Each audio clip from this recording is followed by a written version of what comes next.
As I'm sure we all know by now, with every major content update for Frontiers, a lot of parameters are changed, which messes up mods that alter physics and mechanics in the game. Which is exactly what Hedgehog May Cry does. Kirby Crew, the developer of the mod, has worked really hard over the past year to get Hedgehog May Cry into its definitive state through all these changes. And we're now on version 12 or something, I'm not exactly sure given that the new update for Frontiers came out not long after I finished recording the run. While this isn't reflected in the post on the mod page, version 10 was called the Final Sunset, so we can mostly assume that with a couple of fixes that the mod will be completed. During the creation of this video, the final changes had been getting rolled out, so if you're watching this, the mod is most likely completed. If you're unfamiliar with what Hedgehog May Cry is, basically it's a physics and combat rework that takes advantage of a new physics model to streamline the progression and rebalances the combat to create a more exciting battle experience. If you play Frontiers on PC, it is absolutely worth a play. Now, I've done this playthrough before on extreme difficulty, but never on another story, and lots of changes have come in given that the mod had to be remade for the third time. So, we're going to do it one last time as the development of the mod comes to a close. This will be the definitive playthrough of Hedgehog May Cry. No rules, just that I have to beat the game including another story, but I'm going to use the code to allow for the use of spin dash from the very start. The mod has rebalanced stats to be maxed out at level 1 and intended to be played with the spin dash, so I'm just going to call this the square root of New Game Plus. I'll explain major changes as we go through. This footage was taken from my live streams. You can find my streams over at twitch.tv/Snackpigeon with a 1 and a 0. I'll get rid of the numbers one day. Get strapped in, grab a drink and a snack because this is a long one. Make sure to up and stretch a bit at some point if you're watching it all in one session. Watching this video all the way to the end, as well as dropping a like and pressing the copy link button will all go a long way. So, with all that out of the way, let's get into this. The first stage is a fully 3D stage and at first might feel a bit overtuned. Unlike in vanilla, choosing action style is a completely valid option if you plan to do a full playthrough with this mod. Straight away you will feel the increased control of Sonic while boosting, quite like in the open zone. Sonic's boost in the air is also like the air boost in Forces. You will gain a lot of height using it as if it's an extra jump, as well as a lot of horizontal movement too. Air boost actually feels like a mini slingshot with how powerful it is. Now, even though we're on extreme difficulty, like I said in the intro, your stats are capped at level 1. This is so the game is balanced from start to finish and also helps to streamline the progression since you won't need to be collecting Seeds of Power or Lost Koco. Our first battle is against the soldiers, who have also been rebalanced early game to only have 1 HP, just like in vanilla. You can see that not only has the homing attack delay been shortened, but it feels outright removed altogether. You can chain between enemies like nobody's business. The same cannot be said for the Trianguzi. Sorry, I meant the thick ninja. I meant the ninja. I could be wrong, but ninja seems faster, as well as having some tricks that the later versions of the ninja have in Chaos and Aranos. Before taking on the tower, I grabbed some skills to practice on the tougher soldiers with. When using Quick Loop in the air, the enemy will be sent right back to the ground. Sonic's basic finishers will also send enemies in the direction they were hit with some pretty decent force. On top of this, Stomp has been reworked to do less damage on contact, but you can repeatedly tap the button to make Sonic do a flurry of kicks that will make up for the lost damage. Some moves can also lead right into other moves, but given that I still have a few to unlock, I'll leave that for now. Skills are also a lot cheaper, by the way. I couldn't get this to work 100% of the time, but against the tower, if you can quick side loop the head, it will cut the tower right down to one segment, making it not much easier than it already is, given that the attacks are very spaced out and you'll probably have it dead before it can hurt you. Our old friend 1-2 isn't really that hard anymore. You can spin dash or even just boost jump over most of the platforming and you won't find very much trouble in getting the S rank. I went back to get the remainder of the keys. I had a feeling I would need them this time. Given that we were playing linearly so far, we need the Chaos Emerald before we can go any further. The special unlocks for Sonic's extra skills have been restored to normal. You don't have to do any extra tasks as you go to unlock them. But given that they're available for free, they also aren't as good as their vanilla counterparts. I'll get into them as they become relevant. Against Asura, you can retain your velocity from a higher point on the ground and just jump to the top. You don't really want to try climbing Asura with the physics model if you're not used to it, it will feel very overcooked. To avoid getting knocked out by some jank, I found that the best way to take down each target was to do a full basic combo, jump away, and then just do another full combo. If the lasers touch you, you'll be far enough away to stop yourself from dying, or just damage if you're a normal person. Given that some fights can feel really off, it's not the best move in this mod, but unlocking World Rush early can be a lifesaver in a lot of situations. Just using it anywhere while in range of an enemy will let you attack it, regardless of your position relative to them, but you can't spam it, I'll get onto that later. 2D cyberspace stages haven't evolved too much beyond the game's actual updates, as in spin dash and jump deceleration. HMC always had low jump deceleration anyway, so 1-3 continues to be as fun as it always has been. An easy but entertaining run at some extra bulkies. You can't do the island skip with HMC on, as the HSP and slingshot tricks don't work with the combat rework, and hyper bounce also just doesn't work. So, we take on our first encounter with Giganto. I was being overdramatic about Squid. It's easily possible if you go and upgrade your skill tree. Mine was lacking a bit by this point, so I didn't really have much chance at it. The any percent runners watching this are probably cringing at me not having collected the canisters with 2000 skill points in them yet. Don't worry guys, I came back later to get them. After some more token gathering, I took on the first Koco gathering, and then the gardening, gathered even more tokens, raised my boost gauge, which didn't even work, and then the final puzzle, which contrary to my lack of practice, I am really good at it. Which means we can now head to our first boss and suffer a lot.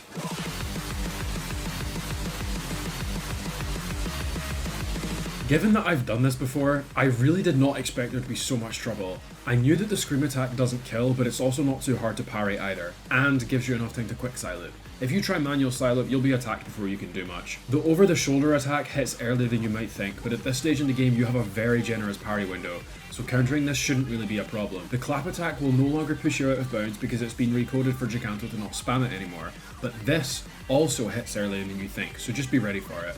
But given that you will die in one hit, the fastest and weakest attacks are the most dangerous, so be on the lookout for Giganto to do a quick slash attack, because that ended my seemingly promising first attempt. As long as you can anticipate which move Giganto is going to hit out with and parry at the right time, you can just spam Grand Slam to get through it. To counter Giganto's shout, you should use quick Psyloop instantly and Psyloop to send them right back down, and Grand Slam. I had absolutely no clue how I was going to get through Phase 2's lasers, so after being thrown back to square one again, I had to cave and get Wild Rush, since I didn't have too many decent damage dealers. I didn't do this in the run, but the flurry of stomp attacks is a really good way to build Phantom Rush, so use this in between mashing Wild Rush, since Wild Rush will actually consume Phantom Rush while it's active rather than feeling it. So we know now how to beat Phase 1 consistently. Great. Phase 2 is a bit different since the lasers and projectiles can hit you at pretty much any time, regardless of the situation you're in. You can take a lot of measures to reduce the possibility, but you will never be able to fully protect yourself. I would suggest following what I was doing and using Grand Slam as much as you can, but unfortunately, Kirby noticed how strong this was with little effort and had nerfed Grand Slam later on. It was also apparent this was putting me at risk a lot since after Grand Slam, the lasers are right in your face. In the second phase, if you want to quick Psyloop Giganto into the air, make sure you're on the left of their head. Sonic always goes anti-clockwise around the head, and then when he's done a full circle, he will fly straight out. Pretty much any other position risks him being flung into the lasers, which isn't a bad thing in itself because you might survive, but it's not likely. To guarantee that Sonic is on the left, dodge to the left just before you execute a quick Psyloop, which will ensure that Sonic flies down and away from the lasers. After a Grand Slam, wait a short delay before dodging either direction and the lasers won't hit you. Quick Psyloop when Giganto is in the air will also give you a high chance of surviving, but a manual one will ensure nothing. Basically, Stomp Rush can build up Phantom Rush in one use. Wild Rush does a lot of damage when Phantom Rush is active, and Quick Psyloop will reduce the likelihood of you getting hit. Keep all that in mind, and you'll get Giganto beaten probably faster than I did. It took me a few hours, but I got there eventually. You guessed it, I still hate Ares, but I somewhat know the speedrun route. I don't know how to do Wyvern Escape Skip, but I've caught onto the island route somewhat, enough to get by on my own pace. I grabbed the treasure spots I know to grab, and headed for 2-2. This stage relies pretty heavily on tighter physics, so I found myself flying off stage quite a bit. I was determined to get all the keys in this mission in one go, and with a few attempts under my belt, I got there eventually. Then after grabbing the emerald and getting one last treasure spot, I activated the Wyvern Escape. You can skip a lot of it just by air boosting since the speed is uncapped, so you'll be able to just fly right over it all. I realised I was struggling with skill points, so I tried a few different things. Each enemy kill nets about 100 skill shards, but for me, that wasn't really enough. So I tried fishing, which, once again, being on extreme, fishing is not time efficient at all. I could only grab 50 skill shards a pop and it just wasn't worth it. I went back to Kronos to see if there was anything I could do over there. I never understood why the speedrunners went to the spots they did, so I visited each of them to see why. And I somehow never knew how they would get so many points, but some containers will have 1,000 shards in them each.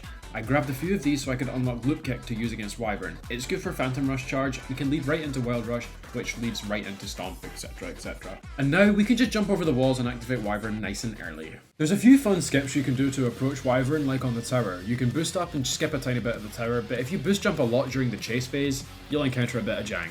But that's all on that, because I died a lot here. For the first bit of this playthrough, I didn't have much input from Kirby, so there were no balance changes made along most of the way. The first attempt was looking promising. I approached Wyvern with very little effort by countering the missiles, and then managed to land not one, but to finish a surprise attack and then a second Grand Slam. The fight continued smoothly for the most part, and then I was successful in my approach again. I was unaware at the time, but Wyvern will allow for 2 full attack phases and Grand Slam does a lot of damage. Try not to rely on Psyloop as it's actually not the most effective move at this stage of the game. Stronger attacks can complement it well, but you won't have them unlocked at this point. Going against what I said, I did a Psyloop to chain them up, but the moveset I had at the time wasn't doing enough damage. Wyvern then breaks out and counterattacks to begin the second attack phase. I almost reached phase 2, but I failed my missile parrying and had to start again. The missiles take some getting used to, but realistically there isn't much for me to talk about on this part. What I will say is that even though they are really fast, they do need time to accelerate, so if you're close enough to Wyvern you can catch them before they speed up. Unfortunately, at the start of the fight you will be way too far out, so parrying the first lot will be your biggest challenge in this fight.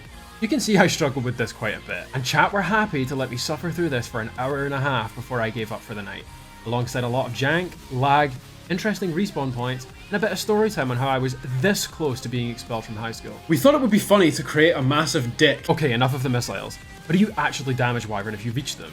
Well, I opted for using Loop Kick to Wild Rush to Stomp Rush since they chain nicely into each other. Stomp Rush will fill Phantom Rush right back to full, so you should be able to do this for long enough. And when you have to counterattack, Grand Slam, since it does so much damage. Same applies for phase 2, but Wyvern's melee attacks are a bit different since the Tail Whip is designed to throw you off, and they will hit you twice in the opening. If you can get around that, then great, you'll be fine. But I have this funny feeling you're watching this video for one of 3 reasons. Reason 1, your mom, being that you're a returning viewer and you like my content. Reason 2 is that the video popped up in your recommendations and you were interested. Shout out to you people, by the way, you should totally subscribe. Reason 3 is that you actively looked for the video because you yourself are stuck on this challenge at this specific part. Well, lucky for you people, I have your free ticket to win. Just to plug the Twitch channel briefly, I normally stream at 3 PM Eastern, which is 8 PM for me, but this one Saturday I had the afternoon free, so I did a rare bonus 9 AM Eastern stream, which meant some viewers who normally sleep at the time I stream could watch, and one of those viewers, God bless you AJ, gave me a neat little suggestion to hold dodge during the missile phase.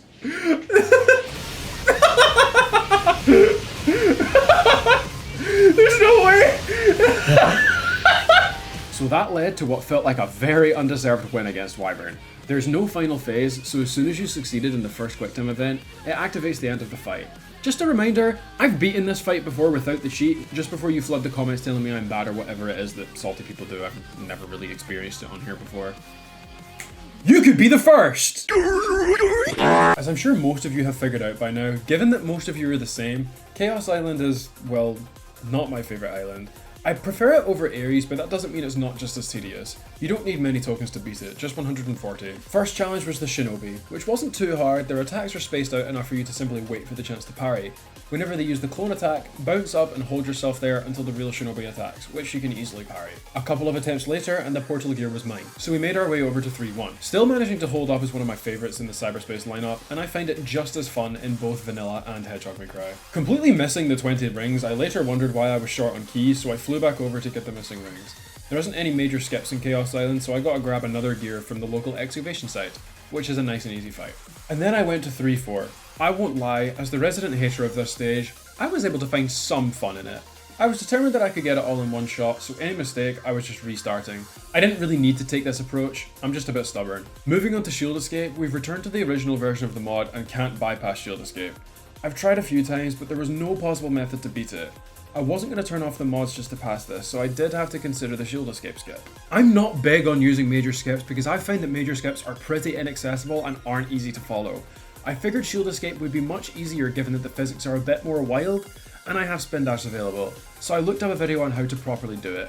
Hats off to you, Emerald. So you just spin dash out off the slope, land on the runway, and then just boost away. The squid will try and take its normal path and move faster given that it tries to keep up with Sonic. So you can do whatever task you want to do and then just head over to where the squid trail ends. Just don't get too close to the ground where the trail is, otherwise the game will think you're in the set piece's kill plane.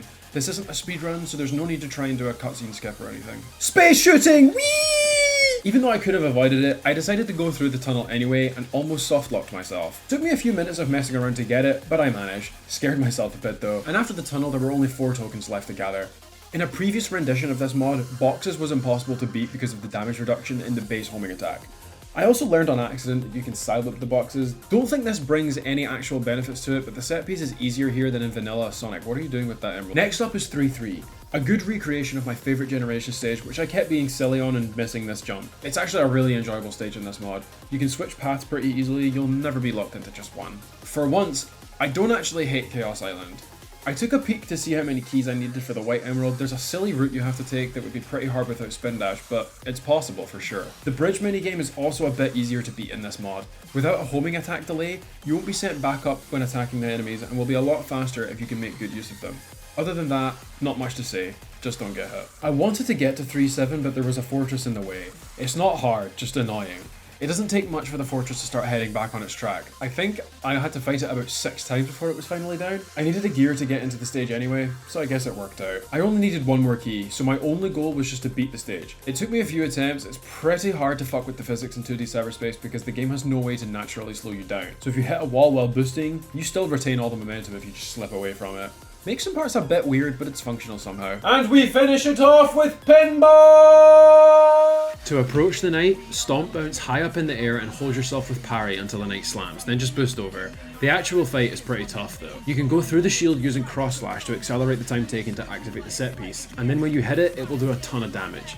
But using the shield isn't worth it after one use, since the acceleration of the shield is really low, and when the knight blocks it, the missiles will just push you out of bounds super easily. Beyond one use of the shield, you can just side-loop knight out of the shield. You can hold a basic side-loop until he puts the shield down, or you can dodge around the shield, hit knight once to get him to drop the shield, and then quick side-loop. When you have knight in the air, use whatever combo works for you for damage, but make sure that you side-loop knight back to the ground as it does a good chunk of damage and allows for Grand Slam, which also does a lot of damage. In phase 2, hitting knight with the shield will do more damage than you think. Same principles apply once knight is weak. Side-loop, damage while you can, side-loop back down, and Grand Slam. The knight might do a wake-up attack after Grand Slams. Make sure you're either ready to parry, or if you miss, be ready for the shield to be right there as soon as you regain control. The wake-up attack won't damage you. Miraculously, I managed knight first go, which could actually be the first time in Snack history where this happened. Hweilla Island was off to a bit of a rough start, but once performance issues weren't an issue anymore, I ran into a new problem. Jumping between the towers is really easy, except this one that forces you into 2D for some reason, and some sections weren't made for Sonic to be going as fast as he does. But when the tower hopping works, it's very nice. Upon reaching Kronos Island, I have no intention of doing the base game ending, and the changes that have been made to another story in this mod are very interesting. So let's get through the portal and see what we've got. Hedgehog May Cry was designed to allow the characters to reach their full potential, so that extra characters in another story can have their skills unlocked right away. They all cost 0. The mod is all about streamlining progression and focusing on combat, so with level 1 being the max, you can get right into fighting. Which, to be honest, until this changes, I will remain a firm believer that the soldiers have got far too much HP. There are a group of 5 in a seemingly normal spot near the Elder Koco, which will aggro onto you when you get near the Koco, which makes absolutely no sense. Taking out the soldiers is easy, it's just a long process, which is why I think their HP should go down. You can Psy-loop or Psy-hammer the lot of them into the sky and do a combo climb with just one of them at a time. Amy's basic combo will not do that much damage, but when she starts doing the card spin, you can press jump to do a homing attack back at the enemy, which if you keep it up, does constant damage and you will keep climbing. Do a Psy-hammer on the way back down to send them all back up. The range is surprisingly far. Keep it up, and then you can progress forward. A Psy-hammer with enough height will also grant Amy the full 600 rings. I'm not really sure when this happened in my run, but you should aim to do it as soon as you can, since it will let you use the super mega turbo boost she has, whatever the fuck it's called. You can tell I don't pay much attention to the skill names. Then we got hit with Starfall. I wasn't missing the opportunity this time around, so I grabbed plenty of Koco. You only need 30 to complete Amy's story, so I think I got enough. Given the physics model, don't be scared to try something new when doing some platforming. To get the first emerald as Amy, I let the cannonballs take me slightly higher, and then some nice boost jumping to get to the top. Knuckles feels a lot more like he does in Adventure 1 and 2. Using spin dash to gain plenty of height and then gliding to where you need to go feels very freeing. Yeah, I love catching the wind in my hair. This doesn't feel unfair at all. I went for the lasers and cannon section, but then completely screwed it up, and then I remembered I don't even need to do that. The Sonic Boom exploit isn't really that fun to use, but if it's just for a tiny bit of extra height, I don't mind. The mod was designed to streamline the progression after all, but I'm not sure this is what was intended. Tails also feels somewhat faithful to Sonic Adventure. His flight pattern is reworked to consistently go upwards rather than a boost into a set height. Tails certainly doesn't feel like raw chicken anymore. Kirby was cooking, but unfortunately he didn't really know what to do for a lot of it. Strange, because he's really fun to mess around with either way. His standard jump height is also boosted and is naturally much more floaty than the other characters too. Before anyone smashes their keyboard in the comment, just remember that before this mod, all you would do is use the Cyclone to fly wherever you needed to be. This is a lot more fun. Now we're back to Sonic. My favourite feature of this mod is the way the game crashes after it points out that a trial tower is open. Oh nice! I first targeted 4B. For beating the corrupted tails, very easy. Spin dash will let you skip huge parts of the level, and this is somewhat effective in vanilla too. But like anyone with a brain, I didn't have much fun getting the animals to the safe spots. So I went for the silver min rings, and somehow on the same run, still beat tails. This is what I love about this mod. As long as you have enough control of the cyberspace physics, the progression even in here is streamlined too. I went for the numbered rings afterwards, accidentally taught myself another skip, and then still beat tails. Next up is a patch. At the time of recording, this wasn't available on the mod page since it wasn't final. For Sonic, moves that would combo into Spin Slash using the jump button now combo into Wild Rush using jump, and will use Spin Slash instead if you start with a 4-hit combo.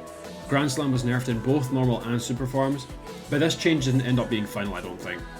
What would I know, go ask it down. And then Amy had all her damage increased, probably to counteract the part before Elder Koco. This would have been a lot nicer to have, but whatever, we got it now, that's what counts. I had serious trouble with the first tower. I was fiddling with that one part where you need to side-loop, knowing damn well I could have made excellent use of the slope it was on. I then, you guessed it, fell, and then realised I could do that. Just generally making good use of the smallest slopes and you can skip masses of the tower. A bit of practice and you won't find any issues with it. Okay, time for the trials. First up, Dragon's Trial. The soldier's speed is buffed immensely for the trial, and since it's extreme, the fastest yet weakest attacks will still kill. Rather than just boosting, use Spin Dash to draw your side loops. Even if you fail, you might still knock a soldier up into the air. Although once that happened, I was struggling to keep the soldiers in the air long enough. Cyclone Kick has been reworked to have a smaller hitbox, so if an enemy is already falling, you won't catch them. It also hits less but has a higher knockback value. It's really just used as an attack to throw the enemy into the air. It's not that effective here, at least if the enemy is already airborne, they'll just fall back down. But now is a good time to talk about Cross Slash. Anyone who plays this game a lot is probably wondering why I've hardly touched it, and it's because it sucks for damage in this mod. But in the trials, more than just damage numbers matter here. What it does now is hits less, but knocks the enemy you are hitting upwards a bit, if they're light enough. It seems most effective on soldiers, but not much else. Good thing we're only fighting soldiers here. So now that we've defined some useful moves, how do we set them up for a combo? Well, I found that doing Spin Dash right into a Wild Rush will have Sonic target the enemy he just hit in an instant. The normal loop kick to Wild Rush the Stomp Rush will be very effective, but be careful about your Phantom Rush meter since it will use almost all of it up. Cross Slash is pretty good at filling it back up, so you're killing two birds with one stone by keeping them airborne and keeping the gauge full. But even considering all of that, I wasn't really doing enough damage. Turns out, Kirby had repacked the wrong folder, so while I was onto something with my strategy, it was going to be impossible either way. With the proper file now in place, it was time to give it another shot. What?! The next problem that creeped up was timing. It's clear by now that you can kill all the soldiers, but how do we do it fast enough? You only get 3 minutes, so if my math is right, that's like 36 seconds per soldier. And on average they were taking 40 seconds with max power, so like, where do I go from here? With Kirby dropping some knowledge on me, of course. After a stomp, if you press L2, Sonic will do Homing Shot, which has been reworked to be an actually useful move, and does the most damage out of the entire kit aside from Silent. You can also chain a Homing Shot right back into a quick Silent to keep the combo going. If you're lucky, you can hit two soldiers close to each other and keep them both airborne, damaging them both at the same time. A basic combo into Wild Rush will be enough for this. Since you're technically doing double the hits, the gauge will fill back up quickly. That Phantom Rush gauge means everything. If you don't have it charged, you're not going to be doing very much damage. With some further practice, I was able to keep it charged more often, and then after a crazy amount of tries, I finally beat the trial. Unfortunately, the towers are very well separated, so you won't be able to hop between them like you can in Hweilla. But the same principles of climbing apply here too. Any small slope can be used to get instant height and skip large portions of the climbing. Like so. Wait, no, take me back down there, I have an idea.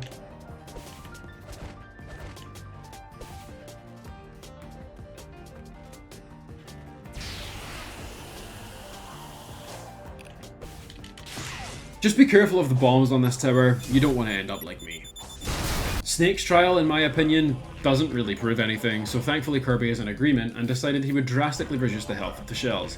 It honestly would make no difference with more HP on the shells, so I'm okay with this. I didn't have any gears and was short on Lookout Koco. I wasn't going to waste the potential of this mod and just look for a gear, so I took on Spider. A few attempts in and the nearby soldiers were getting in the way, the exact same ones that were blocking Amy. Fortunately, I just beat a buffed version of this lot, so I cleared them out to make the fight fair. Spider Plus isn't as unfair as it seems. You need to side loop these pseudo-missile looking things on the ground while the spider just hits you with the random bullshit go type B. Picking the missiles closer to the spider will give it a better chance of you hitting the core. I'm not sure if this summit really works, but weaving in quick side loop during the standard 4 hit against the core seems to keep the spider stunned for longer. You can take it down all in one go if you use this strategy. Kirby, shut the fuck up! In 4E, there's no reward for just beating the stage. Luckily, the hidden goal isn't exactly the hardest thing to find, and the numbered rings are at the start. The only issue is that the platforming is tight and the physics don't really complement that too well. Again, with a keen eye, the silver moon rings aren't too hard either. Just be very precise if you choose this stage, since the physics were built for speed and not precision. A couple of attempts later and I could climb the tower. You fucking wrote this in the script so badly. What does this even say? Tiger's Tower is the most fun by far. Even without the slopes to carry you up, you can still have tons of fun on the walls and the rails. The trial itself isn't too hard either. The parry window isn't long enough for you to guess anything, and if you jump before you have to parry, you can do a triple stomp to do lots of area of effect damage. Do that twice, and then on the final turn, just attack them all normally because they'll have very little HP left. So now I needed more Koco. There was a ghost nearby, and the arena on this one was really easy. Unfortunately, the stage I chose needed 2 gears to enter.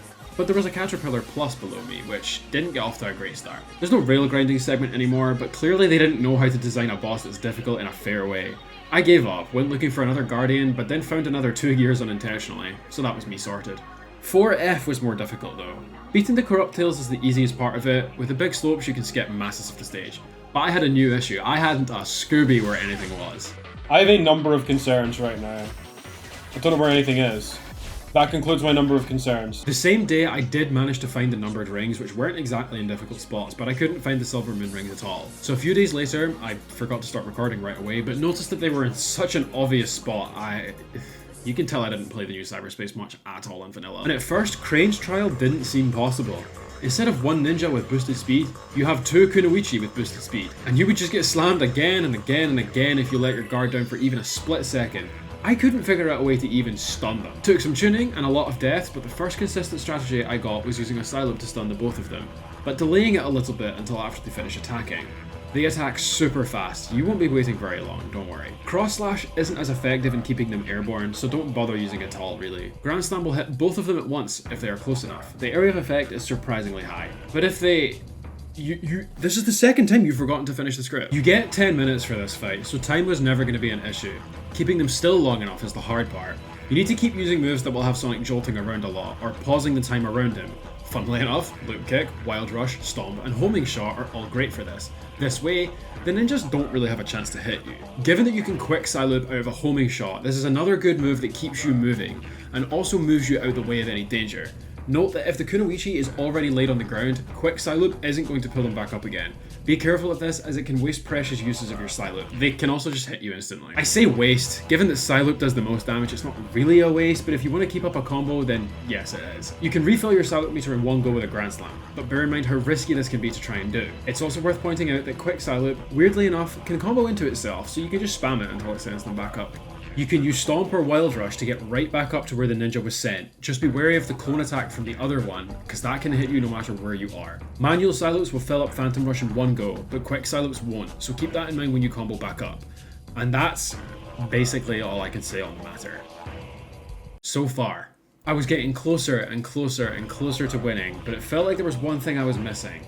The fact that one mistake would end everything didn't feel right, even though it was the entire point of the difficulty. One hit and it's over, until I realized my flaw. I had tried every skill by this point, except for one. Bye bye! You can't get me! Haha! You can't get me! Haha! You can't get Recovery Smash. The realization that I had everything except this, I was kicking myself having forgotten about it. Functionally and damage wise, it's the exact same as Grand Slam, giving you an easier option to recover your side loop gauge in an instant.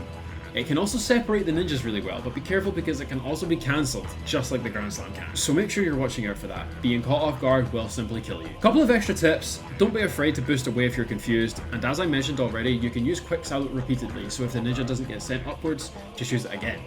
If you're mid-combo, and you see the indicator for an attack coming out, do not continue the combo. Just back up, reset, and then continue. Keep all this up, and the trial is yours. Take a bow. You saw it here first. You saw it here first. Returning to Amy's story, since all the Koco gathering was done during Starfall, it was simply just travelling between points A, B and C.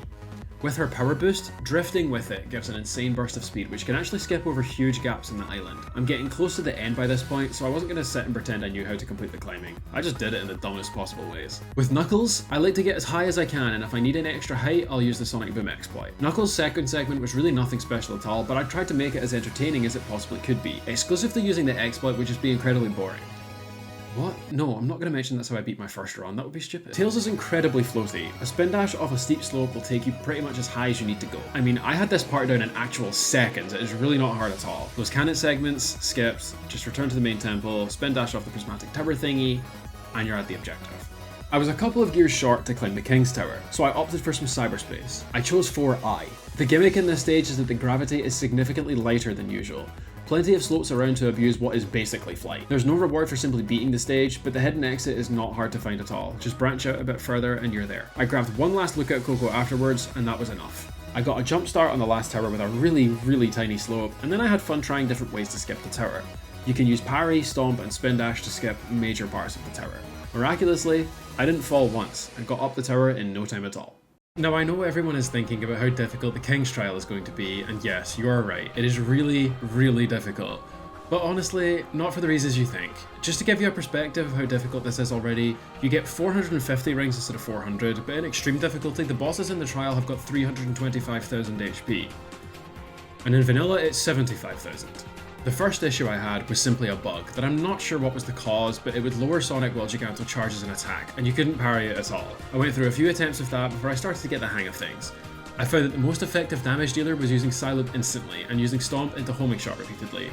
If you do this combo about 6 times, quick Psyloop back down, parry, then quick Psyloop back up, you can get even more damage. Use the Stomp Rush to fill up Phantom Rush in one go. Run this until Giganto is about 50% HP. They won't go into second phase until about 35 to 40%, at which point they must be idle standing for the phase to trigger. Psyloop them back up one last time and keep damaging with an efficient enough combo to fill up quick Psyloop. Let Giganto drop back down to initiate phase 2. Be careful in phase 2 since the same strategy won't work. You have to do some things slightly differently. Giganto will use the roar attack first, parry into quick Psyloop is the most effective way to begin the combo. But from here I was stumped for a while and relied on luck to win. This is not the right strategy, but given how long this took me to get right, I'll move on from this for now. Not that speed matters, but I found a fun way to climb the tower, but I can't really put into words explaining it. Whatever. In the chase part, you can use some air boosts to skip the boring parts and then reach Wyvern. Now you can stick to using the invincibility exploit, but I will note that it is not efficient. I wasn't prepared to practice the missiles and die over and over again, so I opted to using the exploit until I was comfortable with my damage methods. The parry window in extreme is about 0.2 seconds in the trial, which is pretty much standard human reaction time, and the missiles are at double speed, so I mean, good luck or something, I don't know. To anyone who thinks Wyvern is the best boss, play this mod and you will see absolutely everything wrong with this bastard. The jank is absolutely wild. You can't tell when this dude is going to hit you. In standard gameplay it's fine, but with this reduced parry window it's no longer fun. At all. So I need to find a way to skip all the parts that are not fun. Sometimes you can't use Stomp at all. Sometimes you won't target onto the boss properly. Sometimes Quick Psyloop doesn't work properly. This was so much pain. Sonic's positioning just likes to break a lot and I was getting very bored. Sure, Giganto is mostly free by this point, but even then I was running into things that were out of my control and I was yet to find a way around these too. Trial and error, sure, it's a good way to design a game, but after a certain point it just gets tiring. I didn't know if Giganto would just smack me with a back laser, I didn't know when a missile from Wyvern would fly in from off screen, or if Giganto's shots would hit during forced positioning, or if I would be in a position unable to parry Wyvern but get hit anyway. You can label this a skill issue all you want, but I know what I'm talking about. None of this even features the night, because getting through Wyvern felt impossible, given that before the patch, this game was held together by some twine and a shred of duct tape. Okay, rant over. Giganto got a bit easier with further testing. The most crucial parts of any of these fights is the positioning. Just like when we fought Giganto earlier, you will need to dodge into position before using Psyloop to move below Giganto when getting flung out. This includes a Psyloop up and back down. You don't have to quick Psyloop right out of a hit, it just has to be mid-combo. And we finally have a strategy for Wyvern. When you reach them, Wild Rush, Stomp and Homing Shot into a quick Psyloop. They will break out and then you just parry the attack. I know that seems so obvious, but you have to wait until Wyvern is practically touching you before parrying, and then repeat. Wild Rush will guarantee that you target Wyvern, and then the combo all flows into itself, which also guarantees a quick Psyloop by the end. Then when Wyvern is chained up, use the same combo as you did against Giganto until the next phase. We're going to start calling this the boss killer combo. But my skills didn't hold up and I was wiped out pretty fast in the second phase. It's the fucking tail whip that I can't deal with. It's so off-putting and I can just never tell when it's going to hit. So, how do we avoid that? After another run through Giganto, and another, and another, and another, the way to skip the weird attacks from Wyvern is to just literally skip them and silo right as you reach them. But even after getting a consistent strategy for Wyvern, it wasn't all smooth sailing from there.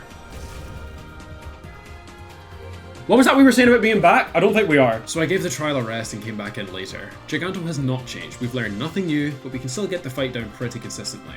And Wyvern's getting better, your position can be forcefully moved under a weird circumstance, but I haven't recognised when this actually happens. And then we finally made some progress on Knight.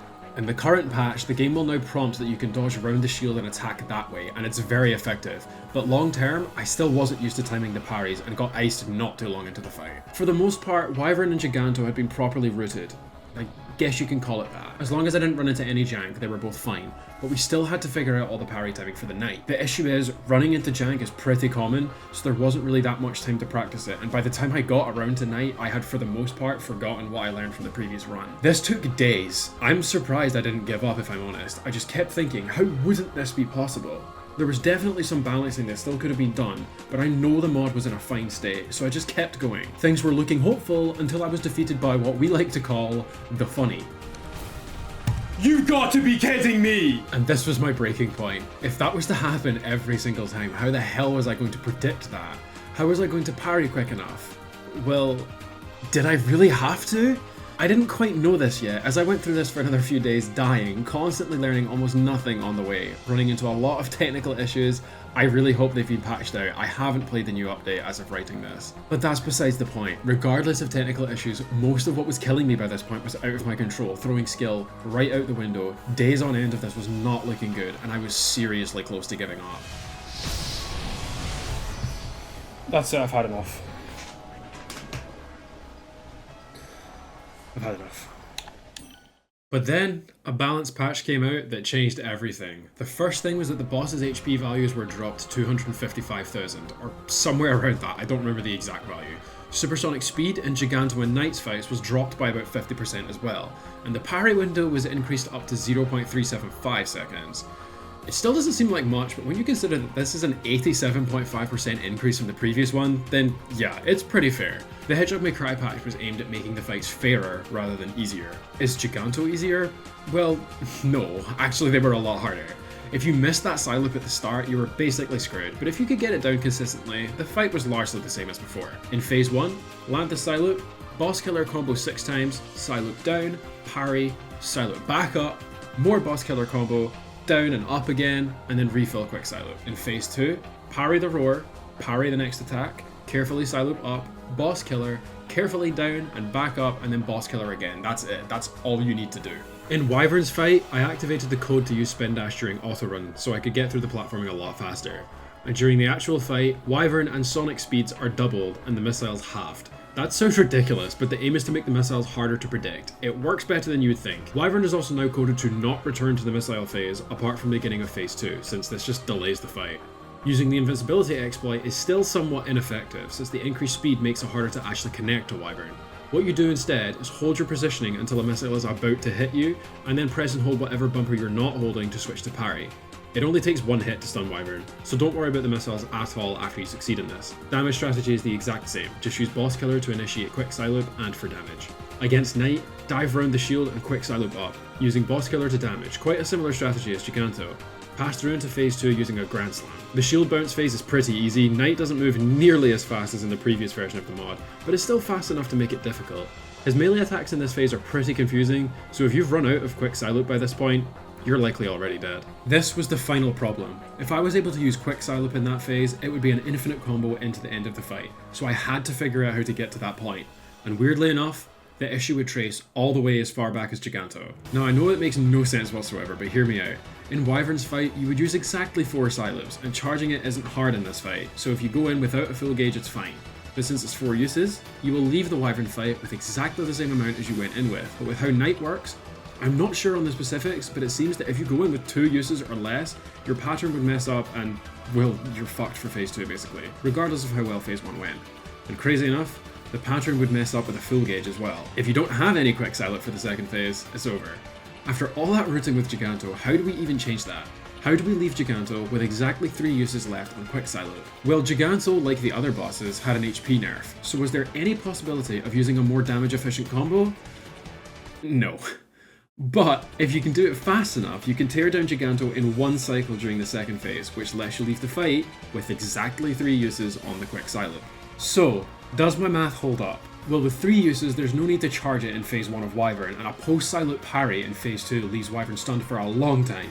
Enough to charge the Psyloop, use it, and finish off the boss going into the night, with 3 uses. I used my safe strat of approaching night by staying close to the edge of the arena and holding myself high until the slam, then air boost over to his hand. After dodging the shield, 1 use of Psyloop to send him up, and another to send him down after enough damage.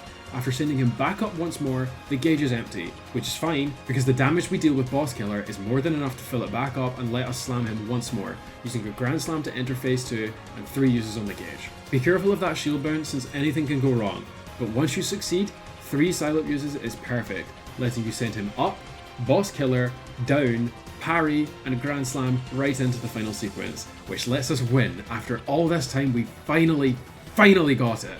Anyone at this stream knows just how much this meant, and we were more than excited to head to the final battle, which after a short break we went straight into. Unlike in vanilla, Supreme isn't just some filler battle that leads into the end and is now their own fight. Don't underestimate them just because they have lower HP than the other titans, since the returning attacks from Giganto and the reworked attack phases really make up for it. You can Grand Slam right after the first hit to get Quick Psylocke to full, and then after the second hit you can send Supreme up. Supreme will do the attack after Psylocke, which Giganto no longer does because of the lasers. Boss Killer is an absolute fine tool to use here, and you can Psylocke Supreme back down to the ground to trigger phase 2 faster. Now I've obviously decimated Supreme faster than intended, but the main attack phase does usually happen in phase 1, but it can be avoided if you do enough damage. Normally Supreme would wait for you to destroy one of the defenses before attacking you, but instead Supreme will constantly attack you until all defenses are destroyed. You still have to parry the shots, but it just works differently all in turn. The shots might not always connect properly, in fact they most likely won't. Unused attacks are really weird, but if they don't, you can just reposition to the left or right and parry a few at a time. The unused final QuickTime event was updated in the Final Horizon patch, but it was never actually implemented for some reason, which is crazy because it looks really cool. It's re-implemented in the Hedgehog May Cry mod, so don't be caught off guard by Supreme's movement here. But then that's it. If you can get this done consistently, you're going to be fine heading into the end. Some skill links are used so you'll get rings back. Don't worry about how long this takes you. I'm going to leave base Supreme behind now since that's all we really need to talk about. But once Supreme transforms, we run into a new problem. To start off with the positive change, the cable doesn't have very much HP and takes longer to reconnect. The cable adds nothing to this fight in my opinion, so I'm glad Kirby agrees. But after transforming to Supersonic 2, this is where the difficulty spikes up. I couldn't see the projectiles at all. The trees are right in the way and the projectiles have an increase in speed. Good luck timing that. So there was only one solution. Get rid of the fucking trees. My god, did that change everything. The lands were clear. I felt like I was fighting in my home field. Just look at the beautiful Scottish Highlands. And what do you know? It helped. On top of the other tech issues I was having, running the game, streaming from one instance of OBS, recording from another, it was a lighter load on my PC for sure, but you don't give a shit about that, do you? You just care about how much trial and error it took to even make a shred of progress in the fight. Yes. It was a lot. The projectile speed is a surprise for sure, but nothing close to the punch sequence, which is really difficult to tell the timing of. Supreme has no rush attack in extreme mode since the trigger will just kill you anyway. Taking some time to familiarize yourself with the attacks and not fighting back is a really smart approach. There isn't too much time between attacks, and the only way you can really begin attacking is to have some quick Psylocke at the ready. So make sure you save some from the first phase of the fight. It doesn't seem obvious, but you can Psylocke Supreme twice to raise them into the sky and do an even more brutal finisher. But be careful because when you raise them up, they are guaranteed to shoot 5 projectiles right at you. Just be ready for the sound cue because there is no way in hell you are spotting these. Boss Killer isn't as effective if you just spam it. Supreme won't stay chained up for long, you'll have time to do Stomp Rush into Homing Shot in the first instance, but then you'll need to quick Psylocke again, wait for the projectiles, and then one more Stomp Rush Homing Shot before the Psylocke ends. Moving forward between the starting attack patterns from Supreme will give you a better chance of starting your own attack phases, but this will not matter at all, because the chance of Supreme going for the punch or claw attacks is disturbingly high. So you can either sit and parry constantly for ages, or be like me and take a break and wait for the dev to fix it, which is exactly what I ended up doing. But before that, I did reach the final phase of the fight a couple of times. The chances of you dying right away here are pretty high if they shoot a projectile, but they can still start charging whatever that attack is, so you can just dodge in, parry, and Grand Slam. Just make sure you either break the cable instantly or be prepared for a different attack to follow. Anyways, One last patch was implemented to the mod to reduce the probability of Supreme going for punches and make it more likely for either projectiles or nothing. In the final phase, this makes the rage attack more likely to happen. To initiate the second phase, make sure your quick Psyloop is full by attacking the head with Boss Killer and then quick Psyloop the gun. This will take a ton of practice, but as long as you know what moves you need to use, you can stop looking at Supreme's head and focus on any shots from the back. You can quite easily parry these mid-combo, but not if you're not paying attention. Another patch was put in, but for base Supreme, to quickly increase the HP and make the projectile size match the hitbox. It made parts of the fight more consistent, but be wary as you can now get hit at random parts, like when you're forced over after parrying. Just holding parry will let you avoid death here. Make sure to hit a Grand Slam before Supreme's final QTE to guarantee a full bar of quick Psyloop going into the final phase. Then my internet died on me. After the last technical difficulties were over, it was time to win this. After breaking the cable and becoming Supersonic 2, make a short approach and be ready for any projectiles. When you connect, Psyloops and short boss killers can carry you all the way through to the next phase. You might get unlucky with a ton of melee attacks from Supreme. Just try to mash the Grand Slam input in between after about 3 of them, since it should allow you at this point, but missing it isn't going to slow down Supreme. At the start of the final phase, you have a lot of things to be ready for. Projectiles, melee, or the rage. The same protocol applies for melee and projectiles. Approach if you can. Melee attacks will lock you in place right in front. If you can get the rage attack, parry, Grand Slam, break the cable, and then return to Psyloops as often as you can. You should be able to Grand Slam after a successful sequence, unless you're right into a melee sequence. Like I said, patience is key. Do not get too carried away or you will die. And I mean, even if you are right in front of Supreme. If you start getting shot, let it happen. It's their own downfall. You can chain right into a Psyloop sequence. And even if Supreme has just a touch of HP left, it will likely take as much as a Grand Slam to finish this fight off, which it did for me, and after a super long journey to reach this point, it was over. And in my eyes, I am still the king of Sonic Frontiers. While I don't wish Hedgehog May Cry was exactly how Frontiers was created, it is certainly a fun alternative to the vanilla game. I like that it puts a focus on combat and the physics model helps to streamline progression, basically making a simpler version of the speedrun strategies. If you are up for high difficulty gameplay, this is the mod for you. And this video was my most difficult to create yet, so any and all support you are willing to give is much appreciated. Leave a like on the video and let me know your thoughts down in the comments. I love reading them. If you enjoyed the video, be sure to subscribe with notifications turned on to not miss out on any new uploads. There's also a good selection of challenge videos I've made previously, so if you want to support the channel more, feel free to binge these at your leisure. You can also follow me over on my Twitch channel where we play a variety of games, Sonic or not, as well as record these challenge runs. I'd love to see you all come by and say hi at some point. I stream roughly 3 times a week and my schedule gets posted in my community tab and my Discord, so you always know when I'm going to stream. To support me even further, you can join the YouTube channel as a member for just £2.99 a month, or subscribe to the Twitch channel for £3.99 a month. Each with their own benefits, mainly including the plethora of emojis I now have thanks to my amazing artist friends. To give credit where it's due, I want to thank Hweilla and Makon for the joint work on the thumbnail, Miles Workshop for the remix used in the video, and of course, Kirby Crew for creating the mod. All very talented people, and you should absolutely go and check out the content they create with the links in the description. Where do I even go from here? I feel like I've done everything I can with Sonic Frontiers, but I want to go further. I'll be looking to do runs on extreme difficulty in vanilla, as well as doing challenges without jumping and without collecting rings. I'd also like to touch on challenges in other games too, like the randomizers in Sonic Adventure 1 and 2. But that's for the future. As of now, my name is Snack, and I will see you in the next one.